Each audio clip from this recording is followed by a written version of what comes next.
Assalamualaikum dan selamat sejahtera. Saya Afrina Batisha dan saya bersama Encik Khairul Shoaib bin Khairul Azizi, iaitu Ketua Pengadil MSSM Squash.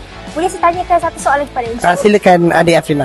Okey, apakah cabaran Encik sebagai seorang pengadil squash? Bila kita bincang tentang cabaran ni, ada pelbagai lah bentuk cabaran.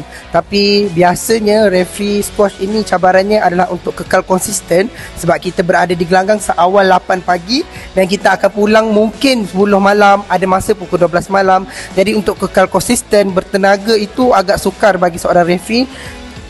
Jadi mereka perlukan kemahiran yang tinggi, pengetahuan yang banyak untuk pastikan mereka sentiasa cakna dengan apa yang berlaku di gelanggang.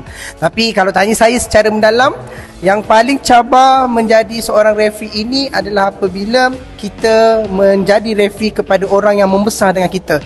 Kadang-kadang keputusan kita beri tidak berpihak kepada mereka. Jadi ada pergaduhan, perselisihan faham, selepas itu tidak bertegur. Tapi percayalah, sebagai seorang referee, kami sentiasa cuba buat yang terbaik. Kami berikan keputusan yang terbaik pada masa tersebut. Encik, saya nak tanya, berapa lama dah Encik dalam bidang referee? Saya baru 8 tahun dan saya masih belajar, dan insyaAllah setiap hari adalah proses pembelajaran kepada referee. Setiap hari macam-macam berlaku di gelanggang kan. Okey, terima kasih atas perkongsian yang menarik, Encik. Terima kasih adik Afrina. Assalamualaikum dan salam sejahtera. Bersama saya Puan Laili Rahmi binti Abdul Wahab Zain, pengurus pasukan kontijen Perak. Puan, boleh saya tanya satu soalan kepada Puan? Okey, boleh. Apakah cabaran utama semasa berlangsungnya kejohanan squash MSSM pada tahun ini? Baik, apa yang saya nampak kejohanan kali ini lebih tersusun dengan sistem pendaftaran dan penjaduan digital serta pelibatan sukarelawan yang lebih aktif dan terlatih. Macam adik juga seorang PSS yang sangat aktif yang saya nampak daripada perbandingan dengan negeri lain. Ania. Terima kasih Tuan. Okey, sama.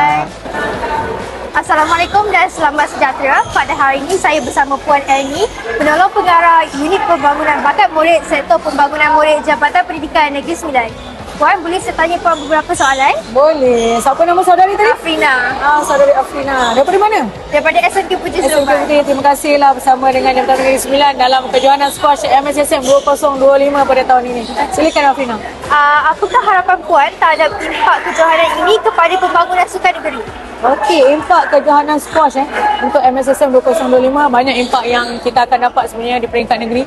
Dan kami di Jabatan Negeri Sembilan berharap penganjuran ini menjadi pencetus minat squash dalam kalangan pelajar dan murid-murid yang ada di sini. Peluang pencarian bakat baru, anak-anak muda, anak-anak didik kita yang masih lagi tak tahu sukan mana yang dia nak masuk. Inilah masanya untuk melihat sendiri perlawanan berprestij begini di peringkat kebangsaan. Dan dari sini kita akan dapat mencari bakat-bakat baru untuk mewakili majlis sukan sekolah Negeri Sembilan. Seterusnya Puan, dalam kerangka Malaysia Madani, apakah peranan sukan seperti squash dalam memperkukuh perpaduan dan kesejahteraan komuniti?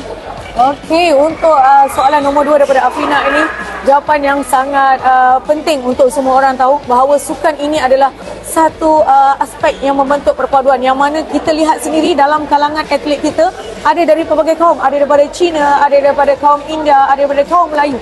Di situ kita dah nampak sukan ini dapat menyatukan rakyat kita tanpa mengira latar belakang, tidak mengira kaum, serta kejohanan seperti ini dapat menghubungkan pelajar, ibu bapa serta komuniti masyarakat yang berada di sekitar kawasan lokasi di sinilah Negeri Sembilan.